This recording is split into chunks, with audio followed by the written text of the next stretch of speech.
జై శ్రీకృష్ణ. ఓం కృష్ణం వందే జగద్గురు. శ్రీమద్భగవద్గీత చతుర్థ అధ్యాయం అనగా 4వ అధ్యాయం 25వ శ్లోకం నుండి. దైవమేవాపేరే యజ్ఞం యోగినః పర్యుపాసతే బ్రహ్మాజ్ఞ వపరే యజ్ఞం యజ్ఞేనైవో పజుహతే. కొందరు యోగులు వివిధ యజ్ఞముల ద్వారా దేవతలను లెస్సగా పూజింతురు. మరికొందరు బ్రహ్మమనేడి అగ్నియందు హోమము చేయుదురు. భావం: ఇంతకు పూర్వము వివరించిన రీతి కృష్ణ భక్తి భావనలో విద్యుక్త ధర్మ నిర్వహణయందు నియుక్తుడైన వాడు పూర్ణయోగి, ప్రథమ శ్రేణి యోగి అని పిలువబడును. కానీ అటువంటి యజ్ఞములనే దేవతార్చనమునందు వనరించువారును కలరు. ఇంకొందరు పరబ్రహ్మమును లేదా భగవానుని నిరాకరతత్వమును ఉపసింతురు. అనగా వివిధ తరగతులను బట్టి వివిధములైన యజ్ఞములు కలవని విదితమగుచున్నది. కానీ వాస్తవమునకు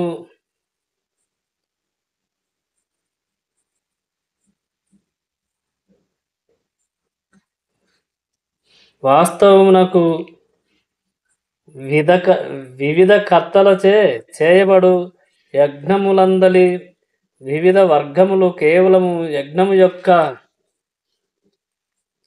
బాహ్య వర్గీకరణము మాత్రమే. ఏలయనా యజ్ఞము యజ్ఞుడని పిలువబడు విష్ణు ప్రీత్యర్థమే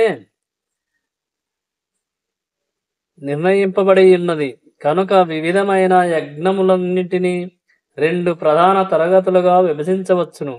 ఒకటి లౌకిక సంపదలను త్యాగము చేయుట కాగా, రెండవది ఆధ్యాత్మిక జ్ఞాన ప్రాప్తి కొరకు చేయబడినదై ఉన్నది. కృష్ణ భక్తి భావన ఎందున్నవారు ఆధ్యాత్మిక జ్ఞాన ప్రాప్తి కొరకు చేయబడినదై ఉన్నది. కృష్ణ భక్తి భావన ఎందున్నవారు శ్రీకృష్ణ భగవానుని ప్రత్యర్థము ఉన్నవన్నీయును అర్పింపగా శాశ్వత సుఖమును గోరువారు ఇంద్రుడు, సూర్యుడు వంటి దేవతల ప్రత్యర్థము తమకున్నవి అర్పింతురు. ఇతరులైన నిరాకారవాదులు, మాయావాదులు నిరాకార బ్రహ్మమునందు లీనమగుట ద్వారా తమ వ్యక్తిత్వమును అర్పింతురు.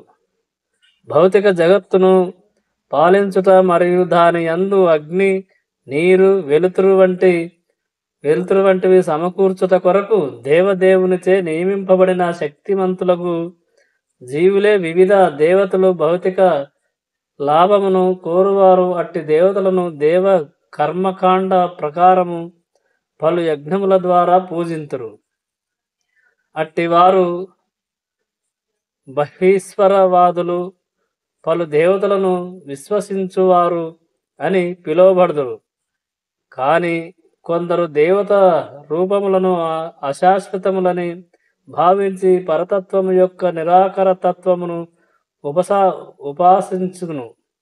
ఉపాసించుచు బ్రహ్మగ్నియందు తమ వ్యక్తిత్వమును హుతము చేసి బ్రహ్మమునందు లీనమగుదురు.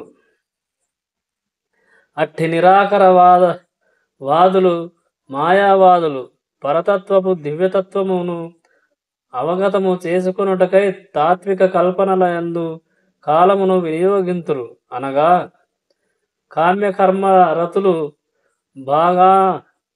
భాగానుభవము కొరకు తమకున్నవి అర్పింపగా, మాయావాదులు పరబ్రహ్మమునందు లీనమయ్యే ఉద్దేశముతో తమ భౌతిక ఉపాధులను అర్పింతురు.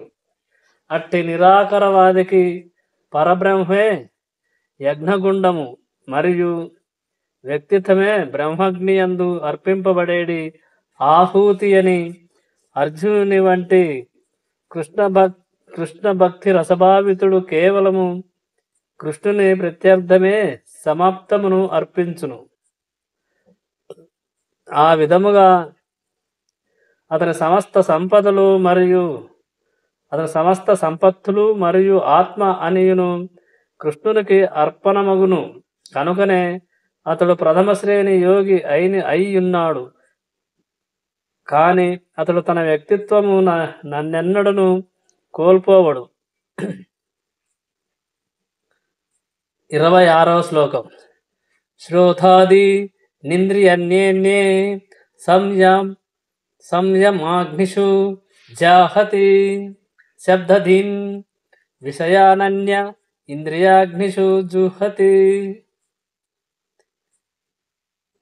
కొందరు నిష్ఠ కలిగిన బ్రహ్మచారులు శ్రవణాది కార్యములను మరియు ఇంద్రియములను మనోగ్రహమైనడి అగ్నియందు హోమము చేయగా, మరికొందరు నియమితులైన గృహస్థులు ఇంద్రియములనేడి అగ్నియందు అర్పింతురు. భావము. బ్రహ్మచారి, గృహస్థుడు, వానప్రస్థుడు, సన్యాసి యను 4 ఆశ్రమముల వారందరూ ఉత్తమ యోగులు లేదా ఆధ్యాత్మిక కావలసి ఉన్నది. మానవ జన్మ జంతువుల వలె ఇంద్రియ భోగ అనుభవమును పొందుట కొరకు కానందున మనుషుడు క్రమముగా ఆధ్యాత్మిక జీవనమందు పరిపూర్ణుడయ్యేడి విధముగా 4 ఆశ్రమములు ఏర్పాటు చేయబడి ఉన్నవి. బ్రహ్మచారులు గురువాశ్రమములో ఇంద్రియ భోగము నుండి విడవడుట ద్వారా మనస్సును నిగ్రహించుటకు యత్నింతురు. శ్రవణమనున్నది అవగాహన కొరకు మూల సూత్రము గనక బ్రహ్మచారి కేవలము కృష్ణ పరములకు వచనములనే శ్రవణము చేయును. అనగా అతడు కృష్ణ భగవానుని లీలల శ్రవణ కీర్తనములందు సంపూర్ణముగా నిమగ్నుడైయుండును. హరేర్నా మసుకీర్తనం. హరినామ కీర్తనమును హరే కృష్ణ మంత్రమే శ్రవణము చేయుచు అతడు ఇతర లౌకిక శబ్దముల నుండి విడివడియుండును. అదే విధముగా ఇంద్రియ భోగమునకు అనుమతి కలిగియున్న గృహస్థులు కూడా అట్టి అనుమతిని అతి నియమముతో నిర్వహింతురు. మైదన భోగము, మత్తు పదార్థములు స్వీకారము, మాంస భక్షణములనునవి మానవుల సాధారణ నైజములు. కానీ నియమితుడైన గృహస్థుడు అపరిమిత మైదన భోగమునందు మరియు ఇతర ఇంద్రియ భోగములందు మగ్నుడు కాకుండును. మైదన జీవనమును నియమించున్నది కావునే ధర్మసమ్మతమైన వివాహము నాగరిక సమాజమునందు వ్యాప్తి నొందియున్నది. నియమితుడైన గృహస్థుడు ఉన్నతమైన ఆధ్యాత్మిక జీవనము కొరకు తన సాధారణ స్వభావమైన ఇంద్రియ ప్రీతిని త్యజించుచున్నందున అట్టి నియమితమైన సంగత్వరహిత మైదన జీవనము కూడా ఒక విధమైన యజ్ఞమే అయి ఉన్నది. 27వ శ్లోకం. సర్వానింద్రియ కర్మాణి ప్రాణకర్మాణి చాపరే ఆత్మసంయయోగజ్ఞౌ జహ్వతి జ్ఞానదీపితే. ఇంద్రియ మనో నియమము ద్వారా ఆత్మానుభవనము సాధించగోరు ఇంకొందరు ఇంద్రియ కర్మలను మరియు ప్రాణవాయువు కర్మలను మనో నియమమునేడి అగ్నియందు ఆహుతులుగా అర్పింతురు. భావము. పతంజలిచే సృష్టించబడిన యోగ పద్ధతి ఇచ్చట తెలుపబడినది. పతంజలి యోగ సూత్రములందు ఆత్మ ప్రత్యేగాత్మగా మరియు పరగాత్మగా పిలువబడును. ఇంద్రియభోగముతో సంగత్వము కలిగియున్నంత వరకు పరగాత్మగా పిలువబడు ఆత్మ అట్టి ఇంద్రభోగము నుండి విడివడినంతనే ప్రత్యేగాత్మగా పిలువబడును. అట్టి ఆత్మ దేహమునందు 10 రకములైన వాయువులచే ప్రభావితమగుచుండును. ఈ విషయము ప్రాణాయామము ద్వారా తెలియగలదు. ఏ విధముగా దేహమునందలి వాయువులు నియమింపబడి భౌతిక సంగత్వమును నుండి ఆత్మశుద్ధి పడుటకు దోహదము కాగలవో తెలిపేడి పద్ధతిని మనుషులకు ఈ పతంజలి యోగ సిద్ధాంతము ఉపదేశించును. ఈ యోగ సిద్ధాంతము ప్రకారం ప్రత్యేగాత్మయే చివరి లక్ష్యము. అట్టి ప్రత్యేగాత్మ భౌతిక కర్మల నుండి విరమింపబడును. కర్ణములు శ్రవణమునందు, చక్షువులు దృశ్యమునందు, నాసిక గ్రాణమునందు, జిహ్వ రుచియందు, హస్తములు స్పర్శయందు లగ్నమయ్యేడి విధముగా ఇంద్రియములు ఇంద్రియార్థములందు లగ్నమై ఆత్మకు అన్యమైన కార్యములందు పాల్గొనును. అవన్నీయు ప్రాణవాయువు కార్యములుగా పిలువబడును. ఆ ప్రాణవాయువు అధోముఖముగా ప్రసరించగా వ్యాన వాయువు సంకోచ వ్యాకోచములకు కారణమగును. సమాన వాయువు సమానత్వము కొరకు కాగా ఉదాన వాయువు ఊర్ధ్వముగా ప్రసరించును. మనుషుడు జ్ఞానవంతుడైనప్పుడు వీటన్నింటినీ ఆత్మానుభవ అన్వేషణలో నియుక్తము గావించును. 28వ శ్లోకం. ద్రవ్యయజ్ఞస్థ పోయజ్ఞ యోగయజ్ఞస్థ తదాపరే స్వాధ్యాయజ్ఞయజ్ఞచ్చ యతః సంసిత వ్రతాః. కఠిన వ్రతములను చేపట్టి కొందరు తమ సంపత్తిని అర్పించుట ద్వారా మరియు మరికొందరు తీవ్ర తపస్సులను చేయుట ద్వారా అష్టాంగ యోగ పద్ధతిని పాటించుట ద్వారా లేదా దివ్య జ్ఞాన పురోగతికై వేదాధ్యయనమును నొనరించుట ద్వారా జ్ఞానవంతులగుదురు. భావము. ఇచ్చట తెలుపబడిన యజ్ఞములను వివిధ భాగములుగా విభజించవచ్చును. పలు విధములైన దానముల రూపములో తమ సంపత్తులను త్యాగము చేయువారు కొందరు కలరు. భారతదేశమునందు ధనవంతులు లేదా రాజవంశమునకు చెందిన వారు ధర్మశాలలు, అన్న క్షేత్రములు, అతిథిశాలలు, అనాథాలయములు, విద్యాపీఠములు వంటి పలు విధములైన ధర్మ సంస్థలను నెలకొల్పుట తెలిసిన విషయమే. అదే విధముగా ఇతర దేశములందు కూడా పేదలకు అన్నము, విద్య, వైద్య సౌకర్యములను ఉచితముగా కల్పించు ధర్మ సంస్థలు, వైద్యశాలలు, వృద్ధాశ్రమము పెక్కుగలవు. ఇటువంటి ధార్మిక కర్మలన్నీయును ద్రవ్యమయ యజ్ఞములు అని పిలువబడును. మరికొందరు ఉన్నత జీవన ప్రాప్తి కొరకు లేదా ఉన్నత లోకములకు ఉద్ధరింపబడుటకు కొరకు చంద్రాయనము మరియు చాతుర్మాస్యము వంటి పలు విధములైన కఠిన నియమములను, తపస్సులను స్వచ్ఛందముగా స్వీకరింతురు. ఈ విధానములందు నియమపూర్ణ జీవితమును గడుపుటకు తీవ్ర వ్రతములను పాటింపవలసి ఉండును. ఉదాహరణకు చతుర్మాస్య దీక్ష యందు మనుషుడు 4 నెలలు జూలై నుండి అక్టోబర్ వరకు గడ్డమును తొలగించుకొనడు.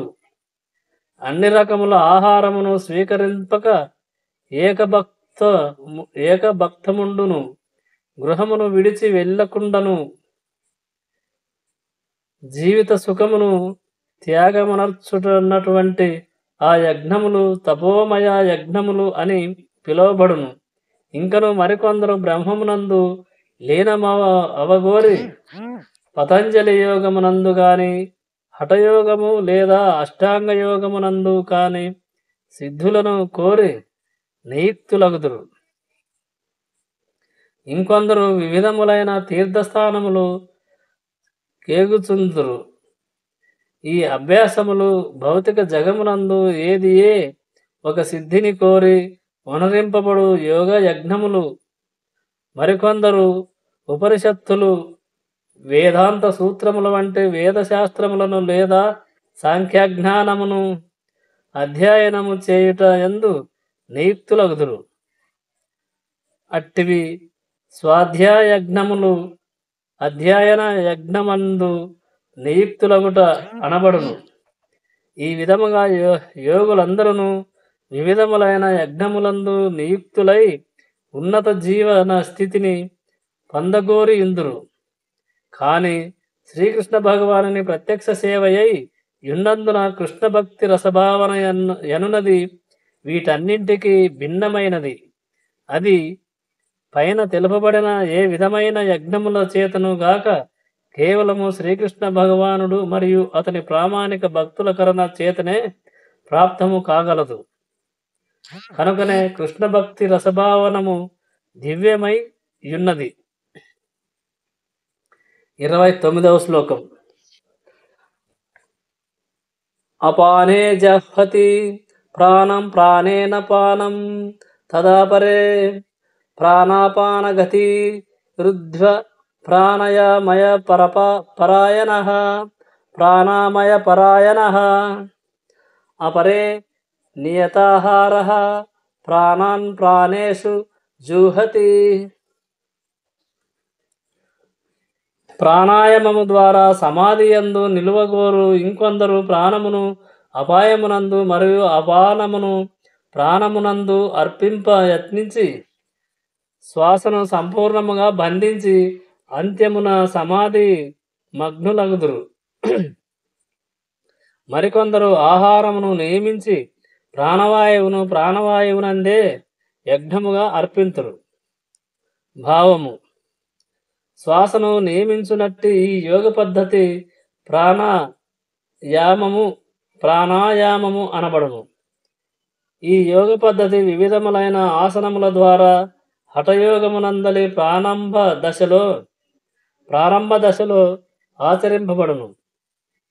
ఇంద్రియ నిగ్రహము కొరకు మరియు ఆధ్యాత్మిక అనుభవ పురోగతి కొరకు ఈ విధానములన్నీయును ఉద్దేశింపబడినవి. దేహమునందలి వాయువులను నియమించి వాటి విరుద్ధ దశలో ప్రసరింపజేయుట ఈ యోగ పద్ధతి యందు యత్నింపబడును. ఆ పానవాయువు అధోముఖముగా ప్రసరించగా ప్రాణవాయువు ఊర్ధ్వముగా ప్రసరించును. ఈ రెండు వాయువులు విరుద్ధ దశలో ప్రసరించి చివరికి పూరకమందు తటస్థము నొందు రీతిగా ప్రాణాయామ యోగి యత్నించును. ఉచ్ఛ్వాసమును నిశ్వాసమునందు అర్పించుట ఎనునది రేచకము. ప్రాణాపానవాయువుల చలనము సంపూర్ణముగా స్తంభించినప్పుడు మనుషుడు కుంభక యోగమునందు ఉన్నట్లుగా తెలుపబడును. అట్టి కుంభక యోగము ద్వారా ఆధ్యాత్మిక జీవన సంపూర్ణత్వమునకై మనుషుడు ఆయుర్వృద్ధిని సాధింపవచ్చును. బుద్ధిమంతుడైన యోగి మరొక జన్మకై వేచియుండక ఈ జన్మనందే పూర్ణత్వమును సాధించుటయందు అనురక్తుడు అయి యుండును. దాని కొరకై యోగి కుంభక యోగము ద్వారా జీవన పరిమాణమును అనేక సంవత్సరములు వృద్ధి చేసుకొనును. కానీ కృష్ణ భక్తి భావన యందున్న భక్తుడు సదా శ్రీకృష్ణ భగవానుని దివ్య సేవ యందు నిలిచియున్నందున ఆ ప్రయత్నముగా ఇంద్రియములపై నియమమును కలిగియే యుండును. సదా కృష్ణుని సేవలో నియుక్తులైయున్నందున అతని ఇంద్రియములు ఇతర కర్మలలో నిలుచు అవకాశముండదు. అట్టి భక్తుడు దేహత్యాగనంతరం సహజముగా శ్రీకృష్ణుని ధామమునకే పోవును. కనుక జీవి జీవిత పరిమాణమును పొడిగించు యత్నములు ఎన్నడను చేయడు. భగవద్గీత 14:26 యందు తెలిపినట్లుగా అతడు శీఘ్రమే ముక్తి స్థాయికి చేరియుండును. మాం చయేన వ్యభిచారిణ భక్తి యోగన సేవతే సద్గుణ సద్గుంస మతీత్యేయితాన్ బ్రహ్మ భూయాయ కల్పతే. భగవాని అనన్య భక్తియుత సేవయందు నియుక్తుడైన వాడు త్రిగుణములను దాటి శీఘ్రమే ఆధ్యాత్మిక స్థితిని చేరును. అనగా కృష్ణ భక్తి తత్పరుడు దివ్య ఆధ్యాత్మిక స్థితిలోనే జీవనమును ఆరంభించి దాని యందే నిరంతరము కొనసాగును. కనుక పతనమనేది ప్రశ్నయే ఉదయించదు. ఎటువంటి ఆలస్యము లేకుండా అతడు చివరికి భగవద్ధామమును చేరును. కృష్ణ ప్రసాదమును మాత్రమే గ్రహించుట ద్వారా మనుజుడు ఆహారమును అప్రయత్నముగా నియమించిన వాడే యగును. అట్టి నియమమును ఇంద్రియ నిగ్రహమునందు మిక్కిలి తోడ్పడగలదు. అట్టి ఇంద్రియ నిగ్రహము లేనిదే భావబంధముల నుండి విముక్తిని పొందుటకు ఆస్కారమే లేదు. 39వ శ్లోకం. 29 అయిపోయింది. ఇప్పుడు 30వ శ్లోకం. సర్వేన్ ప్యేతే యజ్ఞవిదో యజ్ఞక్షపిత కల్మషః యజ్ఞశిష్టామృత భుజో యంతి బ్రహ్మ సనాతనం. యజ్ఞ ప్రయోజనము పెరిగి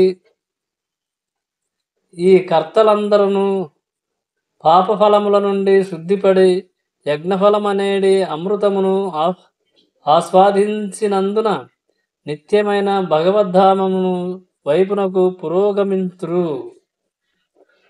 భావము. ఇంతవరకు తెలిపిన వివిధ యజ్ఞముల ద్రవ్యయ యజ్ఞము, స్వాధ్యాయ యజ్ఞము, యోగయజ్ఞము వివరణను బట్టి ఇంద్రియ నిగ్రహమే వాటన్నింటినీ మూల లక్ష్యమని అవగతమగుచున్నది. ఇంద్రియ భోగానుభవమే భావబంధములకు మూల కారణమై ఉన్నందున భోగానుభవమునకు పరమైన స్థితి యందు నిలువనిదే ఎవ్వరును నిత్యమును మరియు జ్ఞానానందపూర్ణమును అగు నిత్యస్థితికి ఉద్ధరింపబడు అవకాశము లేదు.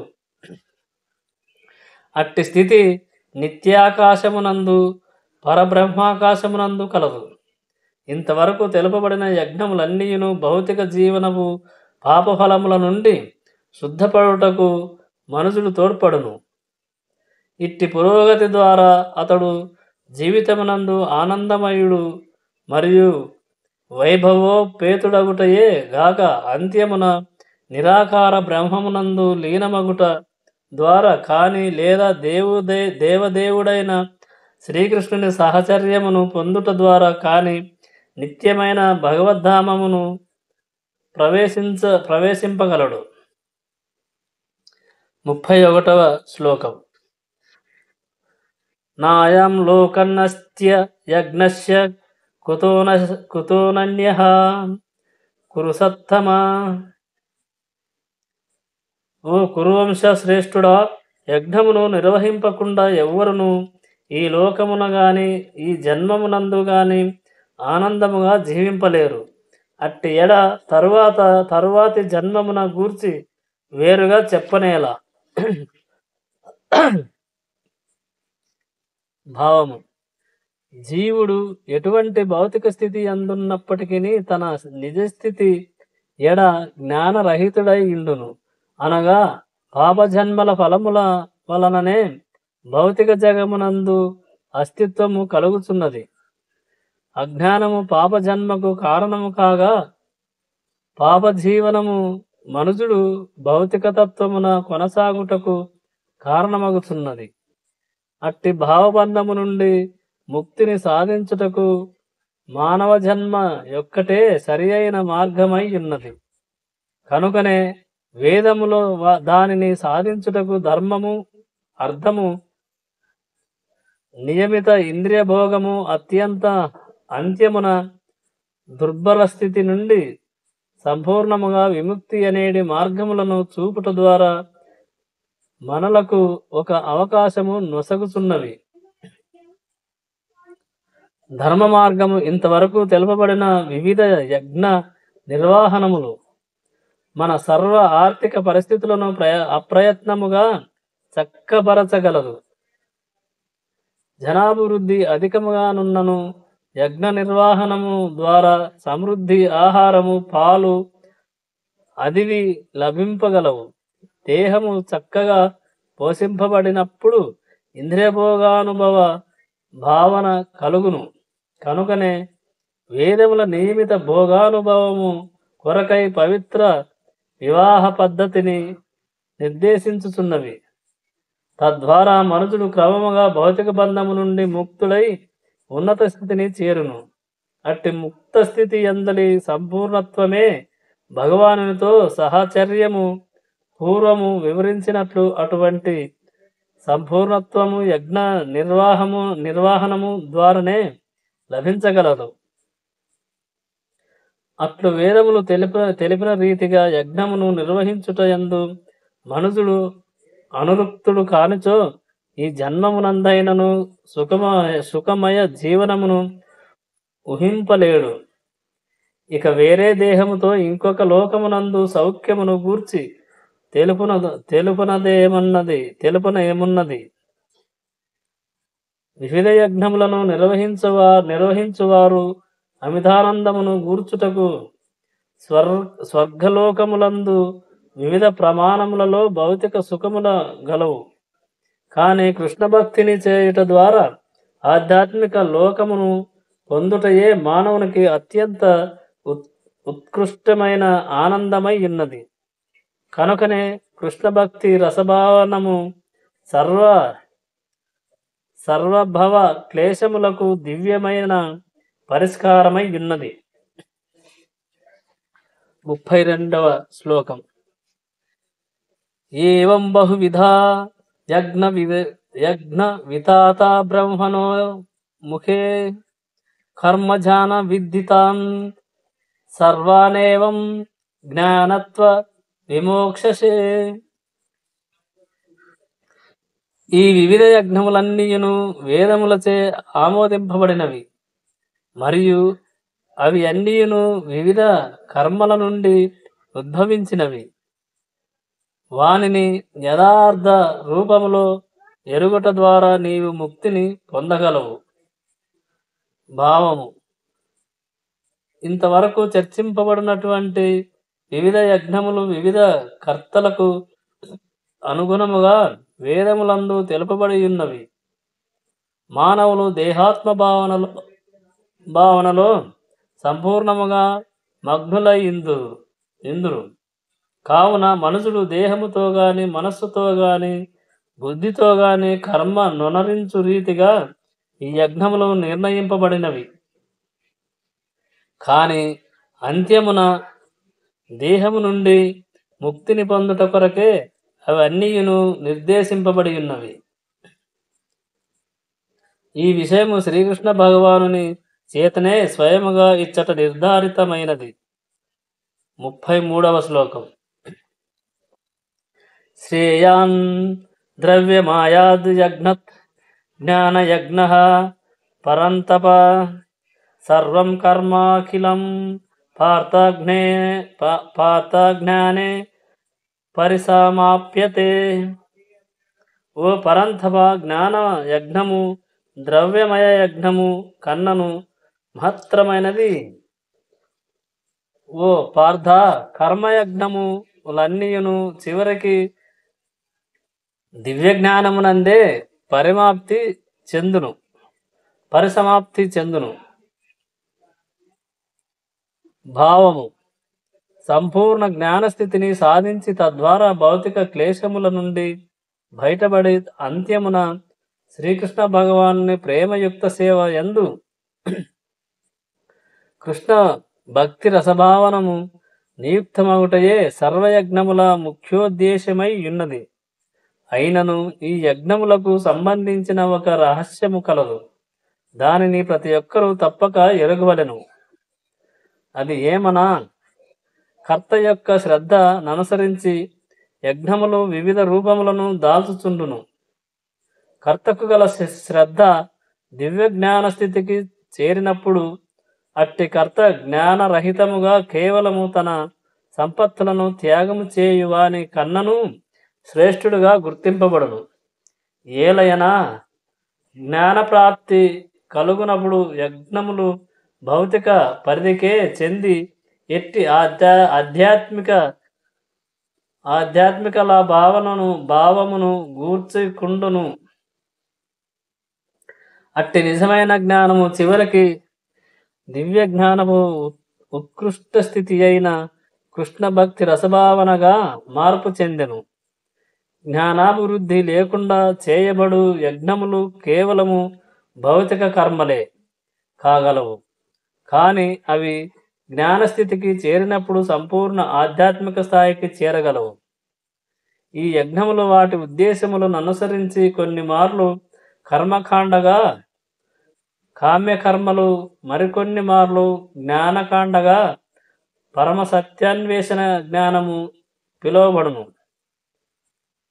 వాటి అంతిమ లక్ష్యము జ్ఞానమే యగుట అత్యంత శ్రేష్టము. 34వ శ్లోకం. తద్విద్ధి ప్రణిపాతేన పరిప్రశ్నేన సేవయా ఉపదేక్ష్యంతి తే జ్ఞానం జ్ఞానీనస్తత్వదర్శినః. గురువు దరిచేరి సత్యము నెరుగుట కొరకై యత్నింపుము. వినయముతో ప్రశ్నలు వేసి సేవను గూర్చుము. ఆత్మదర్శులు తత్వదర్శనము చేసిన వారగుటచే నీకు జ్ఞానమును ఉపదేశింతురు. భావము. ఆత్మానుభవ మార్గము నిస్సందేహముగా కఠినమైనది కనుకనే తన నుండియే వచ్చిన గురు పరంపరలోని ఆధ్యాత్మిక గురువు దరిచేరుమని శ్రీకృష్ణ భగవానుడు ఉపదేశించుచున్నాడు. పరంపర సిద్ధాంతమును పాటింపక ఎవ్వరును ప్రామాణికుడైన ఆధ్యాత్మికాచార్యులు కాజాలరు. శ్రీకృష్ణ భగవానుడే అది ఆధ్యాత్మికాచార్యుడు. అట్టి భగవాను నుండి వచ్చుచున్న పరంపరలో నున్నవాడే ఆ ఆదిదేవుని ఉపదేశమును యథాతథముగా తన శిష్యులకు తెలియజేయగలడు. స్వీయ పద్ధతిని సృష్టించడం ద్వారా ఎవ్వరును ఆధ్యాత్మిక అనుభవమును పొందలేరు. మూర్ఖులైన కపటలకు అది మోజు వంటిది. ధర్మం తు సాక్షాత్తు భగవత్ప్రణీతం అని శ్రీమద్భాగవతము 6:3-19 తెలుపుచున్నది. అనగా ధర్మము భగవానుని చేతనే స్వయముగా నిర్దేశింపబడింది కనుక మానసిక కల్పనలు లేదా శుష్కవాదనలు మనుషుని సరియైన మార్గమునకు చేర్చజాలవు. అదే విధముగా ఎవ్వరిని సంప్రదింపక స్వతంత్రముగా చేయబడు శాస్త్రాధ్యయనము చేత ఎవరును ఆధ్యాత్మిక పురోభివృద్ధిని సాధింపలేరు. కనుక ప్రతి ఒక్కరూ జ్ఞానమును పొందుటకు తప్పక గురువును సమీపించి సంపూర్ణ శరణాగతి పొంది ఆయనను ఎట్టి మిథ్యాహంకారము లేకుండా శ్రద్ధతో సేవకుని వలె సేవించవలెను. వాస్తవమునకు ఆత్మదర్శి అయిన గురువును సంతృప్తి పరచుటయే ఆధ్యాత్మిక జీవన పురోభివృద్ధికి రహస్యము. ప్రశ్నలు మరియు శరణాగతి ఎనునవి ఆధ్యాత్మిక అవగాహనకు చక్కని సమ్మేళనము కాగలవు. ఏలయనా శరణాగతి మరియు సేవ లేనిదే గురువుకు వేయబడు ప్రశ్నలు నిష్ప్రయోజనములు మరియు శక్తిహీనములు కాగలవు. ప్రతి ఒక్కరూ గురు పరీక్షలో జయమును సాధింపవలెను.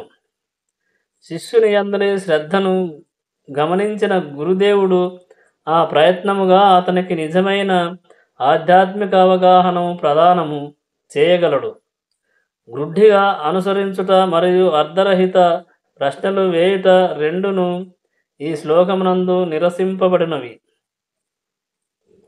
ప్రతి ఒక్కరూ గురువు నుండి అనుకువతో శ్రవణమును చేయుటయే కాక అనుకువ, సేవ, పరిప్రశ్నలతో జ్ఞానము యొక్క స్పష్టమైన అవగాహనము సైతము పొందవలసి ఉన్నది. ఆధ్యాత్మిక గురువు తన ప్రవృత్తి రీత్యా శిష్యుని ఎడ కరుణను కలిగియుండును. కనుక శిష్యుడు అనుకువతో సదాసేవ చేయ సిద్ధపడినప్పుడు అతని సము జ్ఞానసముపార్ణము మరియు పరిప్రశ్నలు పూర్ణత్వము నొందగలవు.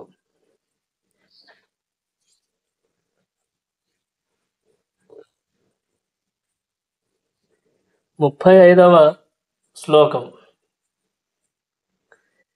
యతజ్ఞాత్వా పునర్మోహమేవం యస్యసి పాండవ ఏన భూతన్యా శేషాని ద్రక్ష్యాస్యాత్మ అన్యదో మయి. ఆత్మ దర్శి అయిన మహాత్ముని నుండి నిజమైన జ్ఞానమును పొందినప్పుడు ఆ జ్ఞానముచే సమస్త జీవులు పరమాత్ముని అంశలని అనగా నాకు సంబంధించిన వారని గాంచగలుగుటచే నీవు తిరిగి ఎన్నడను ఇట్టి మోహమునకు గురికావు. భావము: జీవులందరూ దేవదేవుడైన శ్రీకృష్ణుని అంశలని ఎరుగగలుగుటయే ఆత్మదర్శి అయిన మహాత్ముని ఉన్నట్లుగా గాంచగలిగిన సత్యదర్శి నుండి జ్ఞానమును పొందుట వలన కలిగేడి ఫలితమై ఉన్నది. కృష్ణుని నుండి విడివడి ఉన్న స్థితి యొక్క భావనయే మాయ. మా కాదు యా ఇది ఎనబడును. అయినను కొందరు మాకు కృష్ణునితో సంబంధము లేదనియు అతడు కేవలము ఒక చారితాత్మక పురుషుడు మాత్రమే అనియు మరియు పరతత్వముననున్నది నిరాకార బ్రహ్మమే అనియు భావింతురు. కానీ వాస్తవమునకు భగవద్గీత యందు తెలుపబడిన రీతిగా నిరాకార బ్రహ్మం శ్రీకృష్ణుని శరీర కాంతి అయి ఉన్నది. పూర్ణ పురుషోత్తమునిగా శ్రీకృష్ణుడే సమస్తమునకు కారణమై ఉన్నాడు. శ్రీకృష్ణుడే సమస్త కారణములకు కారణమైన దేవదేవుడని బ్రహ్మ సంహిత యందు స్పష్టముగా తెలుపబడినది. లక్షలాదిగానున్న అవతారములన్నీయును అతని భిన్న విస్తారములై ఉన్నవి. అదే విధముగా జీవులు సైతము ఆ శ్రీకృష్ణుని విస్తారములే. శ్రీకృష్ణుడు అట్టి వివిధ విస్తారములందు తన మూలస్థితిని కోల్పోవునని మాయావాద తత్వవేత్తలు తప్పుగా భావింతురు. వాస్తవమునకు అట్టి భావనము కేవలము భౌతికమైనది. దేనినైనను ముక్కలుగా విభజించినచో అది తన మూల రూపమును కోల్పోవుననుట ఈ భౌతిక జగత్తు యొక్క అనుభవమై ఉన్నది.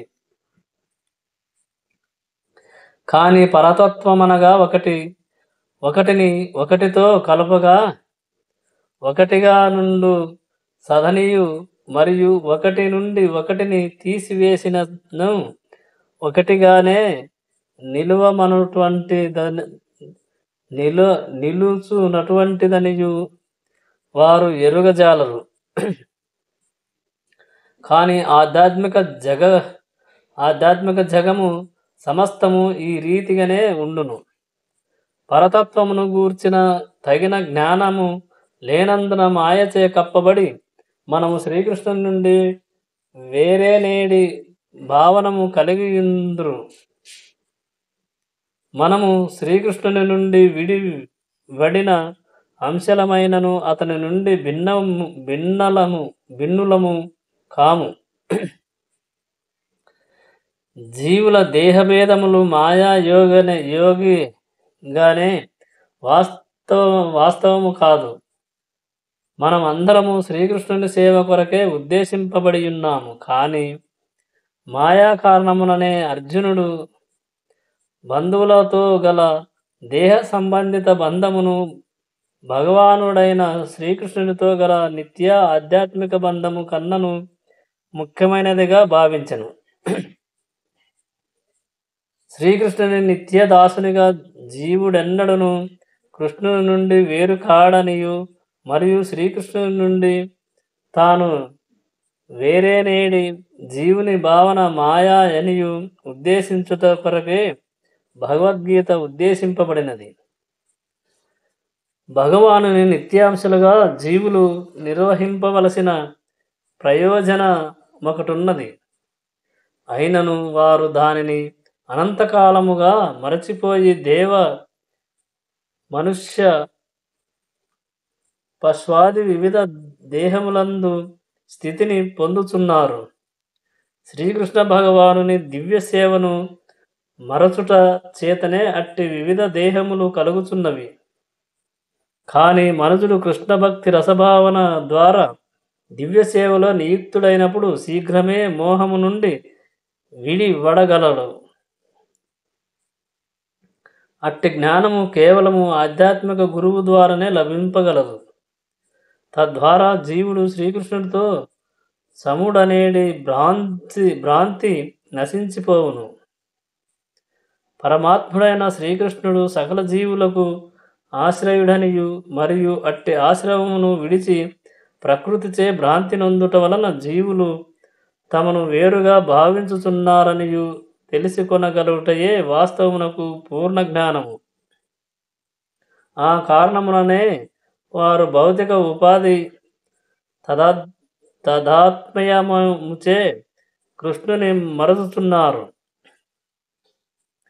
అట్టి మాయామోహిత జీవుల కృష్ణ భక్తి రసభావన యందు నిలిచినప్పుడు ముక్తి మార్గమునందు చేరినట్టి వారని శ్రీమద్భాగవతం 2:10-6 నిర్దేశించుచున్నది.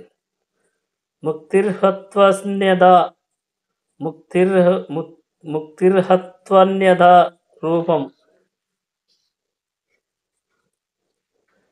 స్వరూపేణ వ్యవస్థితి. శ్రీకృష్ణ భగవానుని నిత్యదాసునిగా జీవుడు తన నిజస్థితిలో సదా నిలిచి యుండుటయే ముక్తి ఎనబడును. 36వ శ్లోకం. అపిచేదసి పాపేభ్యః సర్వేభ్యః పాపకృత్తమః సర్వం జ్ఞానప్లవేనైవ వృజినం నంతరిష్యసి.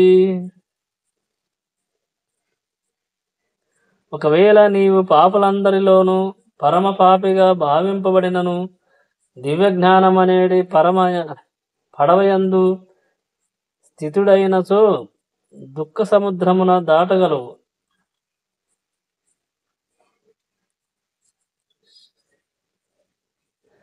శ్రీకృష్ణ భగవానుడు భావము. శ్రీకృష్ణ సంబంధమున తన నిజస్థితిని మనుషుడు సరిగా అవగతము చేసుకొనుట పరమోత్కృష్టమైనది. అది అజ్ఞాన సాగరమునందు జరిగేడి జీవన సంఘర్షణ నుండి అతనిని శీఘ్రమే ఉద్ధరించును. ఈ భౌతిక జగత్తు కొన్ని మార్లు అజ్ఞాన సాగరమును, మరికొన్ని మార్లు దేవానలముతో చుట్టబడిన అరణ్యమగును వర్ణింపబడును. సముద్రమునందు ఎంతటి ప్రవీణుడైన ఈతగానికైనను ప్రాణరక్షణము కష్టమే. ఎవరేని వచ్చి అతనిని సముద్రము నుండి లేవదీసి రక్షించినచో అట్టి వానిని గొప్ప రక్షకుడని భావింపవచ్చును. దేవదేవుడైన శ్రీకృష్ణుడు నుండి స్వీకరింపబడిన పూర్ణ జ్ఞానము ముక్తికి మార్గమై ఉన్నది. అట్టి కృష్ణ భక్తి రసభావన ఎనేడి నౌక సరళమైనను మహోన్నతమై ఉన్నది.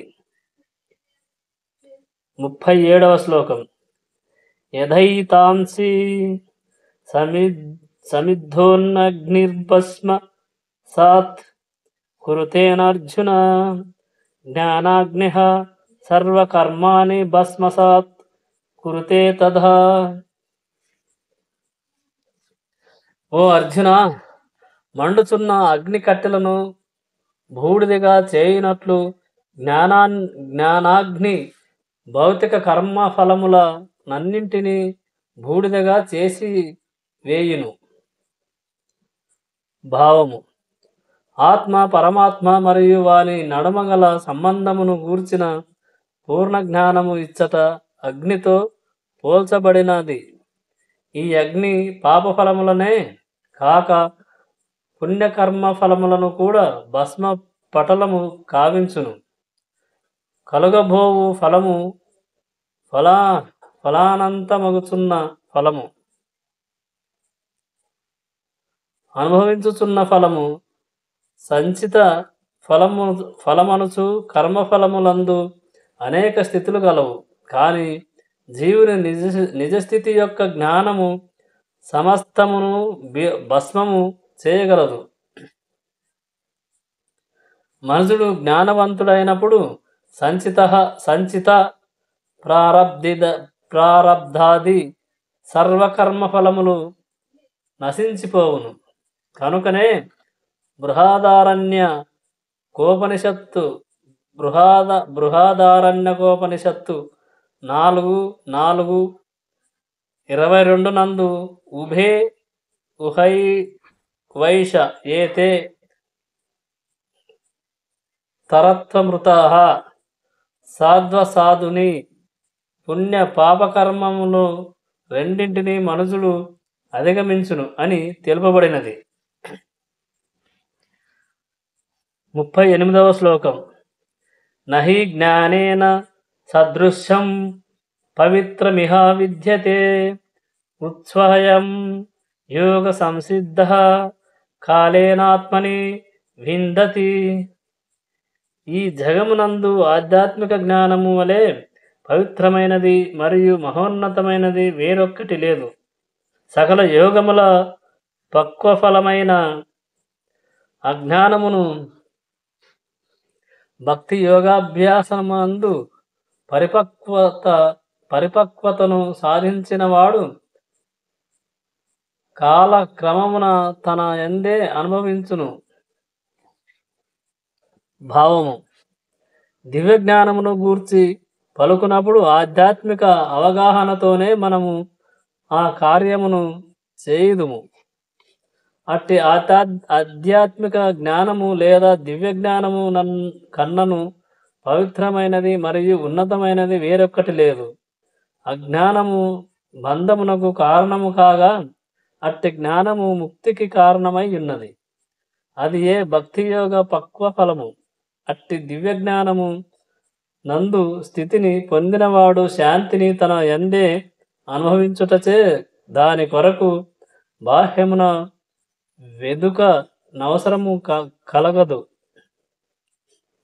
అనగా జ్ఞానము మరియు శాంతి అననవి చివరకు కృష్ణ భక్తి రసభావనగానే పరిణమించును. ఇది ఏ భగవద్గీత యొక్క తుది వాక్యము. 39వ శ్లోకం. శ్రద్ధావాన్ లభతే జ్ఞానం తత్పరః సంయత్యేంద్రియః జ్ఞానం లబ్ధ్వా పరాం శాంతిమచిరేనాధిగచ్చతి. దివ్యజ్ఞాన తత్పరుడైన శ్రద్ధావంతుడు ఇంద్రియములను నియమించి అట్టి ఆధ్యాత్మిక జ్ఞానమును పొందుటకు అర్హుడగును. దానిని సాధించి అతడు శీఘ్రముగా పరమశాంతిని పొందును. భావము: దేవదేవుడైన శ్రీకృష్ణుని యందు దృఢమైన విశ్వాసము కలిగిన మనుజునికి అట్టి కృష్ణ భక్తి భావన జ్ఞానము లభించగలదు. కృష్ణ భక్తి భావన యందు కేవలము వర్తించుట చేతనే సంపూర్ణత్వము సిద్ధించునని భావించువాడు శ్రద్ధావంతుడనబడును. భక్తియుత సేవ నొనరించుట ద్వారా మరియు హృదయ మాలిన్యమును తొలగించు హరే కృష్ణ కృష్ణ కృష్ణ హరే హరే రామ రామ రామ హరే హరే రామ రామ రామ రామ హరే హరే అను మహామంత్రమును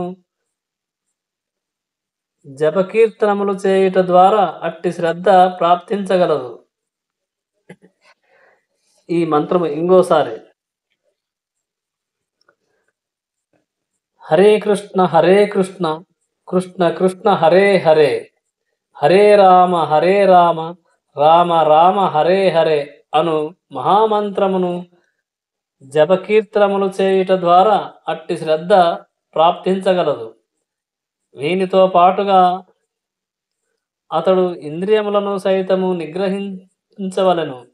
శ్రీకృష్ణుని ఎడ శ్రద్ధను కలిగి ఇంద్రియ నియమమును పాటించువాడు కృష్ణ భక్తి రసభావనా జ్ఞానమునందు పూర్ణతత్వమును ఏమాత్రము జాగులేక సులభముగా పొందగలడు.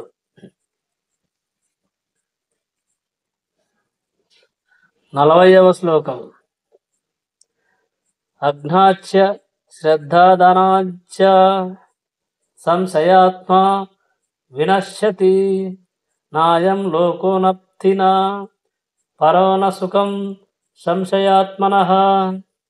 శాస్త్రములను శంకించు అజ్ఞానులు మరియు శ్రద్ధారహితులు భగవద్జ్ఞానమును పొందజాలక పతనము చెందుదురు. సంశయాత్ములైన వారికి ఈ లోకమున గాని పరలోకమున గాని సుఖము లేదు. భావము: అధికారికములు మరియు ప్రామాణికములు అగు పెక్కు శాస్త్రములలో భగవద్గీత శ్రేష్టమైనది. జంతుప్రాయులైన మనుజులకు శాస్త్రములందు శ్రద్ధ కాని జ్ఞానము కాని ఉండదు. కొందరికి అట్టి శాస్త్రముల ఎడ కొంత జ్ఞానమును మరియు సందర్భోచితముగా వాని నుండి కొన్ని విషయములను ఉదహరించగలిగినను ఆ శాస్త్ర వచనములపై సంపూర్ణ విశ్వాసముండదు. మరికొందరు భగవద్గీత వంటి గ్రంథముల ఎడ శ్రద్ధను కలిగి ఉన్నను దేవదేవుడైన శ్రీకృష్ణుని విశ్వసించుట గాని అతనిని అర్పించుట గాని చేయరు. అట్టి శ్రద్ధాహీనులు కృష్ణ భక్తి రసభావనయందు నిలవజాలక పతనము చెందుదురు. పైన తెలుపబడిన వారిలో శ్రద్ధహీనులు మరియు సంశయాత్ములైన వారు ఎన్నడూను పురోభివృద్ధిని పొందలేరు.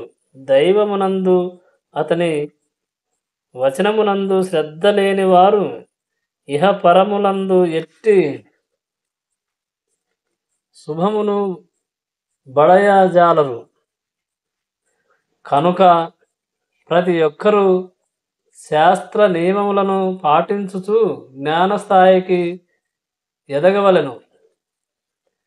కేవలము అట్టి జ్ఞానమే ఆధ్యాత్మిక అవగాహనకు దివ్యస్థితికి చేరుటలో వారికి తోడ్పడగలదు. అవగాహన సందేహాస్తులకు ఆధ్యాత్మిక రంగమునందు ఎట్టి స్థానము లేదు. కనుక ప్రతి ఒక్కరూ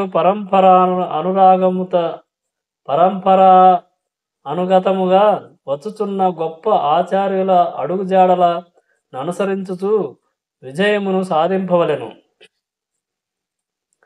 41వ శ్లోకం. యోగా సన్యక్త కర్మాణం జ్ఞాన సంచిన్న సంశయం ఆత్మవంతం కర్మాణి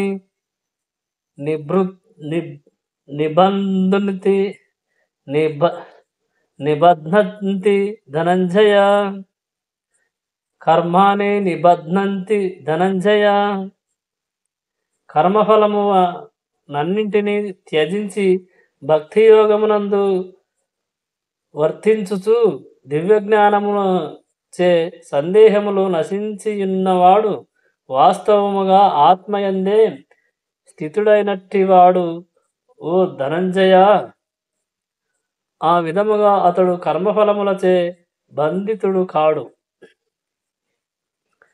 భావము: శ్రీకృష్ణునిచే తెలుపబడిన రీతిగా భగవద్గీత ఉపదేశమును అనుసరించిన వాడు దివ్యజ్ఞానమును ద్వారా సర్వ సంశయముల నుండి అగును. సంపూర్ణ కృష్ణ భక్తి భావనలో భగవానుని అంశరూపమున అతడు ఆత్మజ్ఞానమునందు స్థితిని పొందినవాడే యగును. అందుచే అతడు నిస్సందేహముగా కర్మబంధమునకు అతీతుడై ఉండును. 42వ శ్లోకం. తస్మాదయజ్ఞ సంభూతం హృత్సం జ్ఞానాసి నాత్మనః చిత్వైనం సంశయం యోగమతిష్ఠోతిష్ఠ భారత. కావున అజ్ఞానమున వలన హృదయమునందు కలిగిన సంశయములను జ్ఞాన ఖడ్గముచే ఛేదించి వేయుము.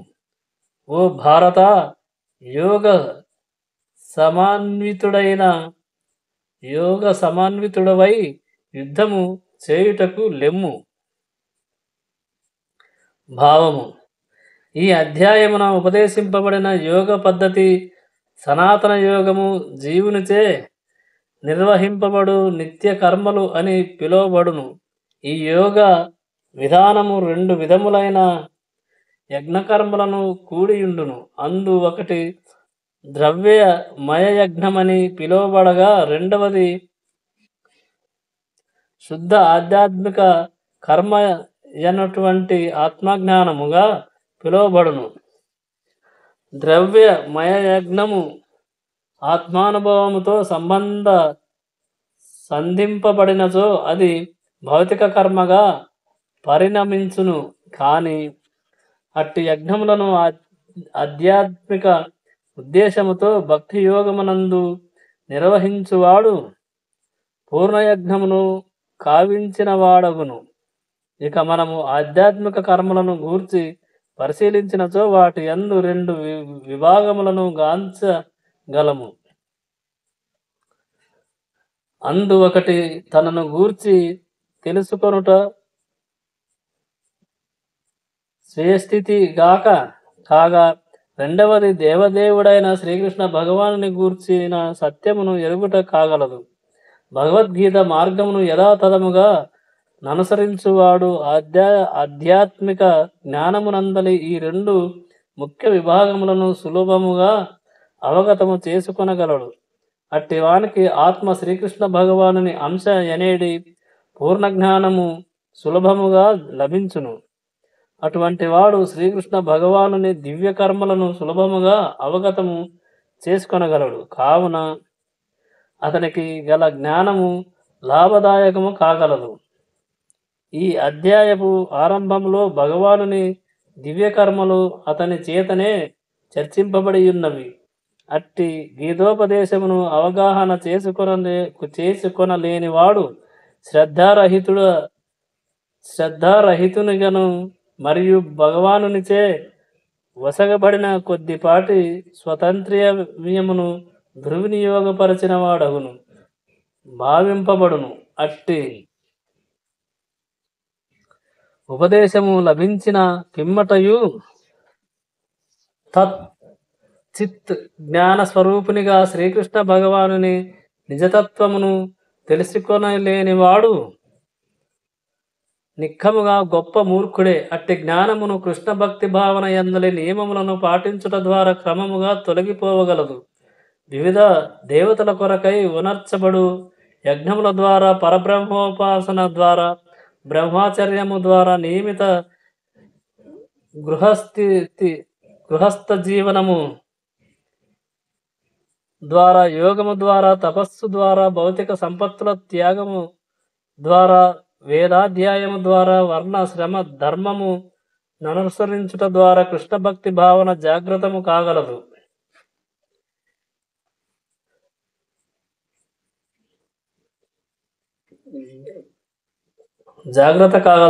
ఇవన్నీయును నియమిత కర్మఫలి అయి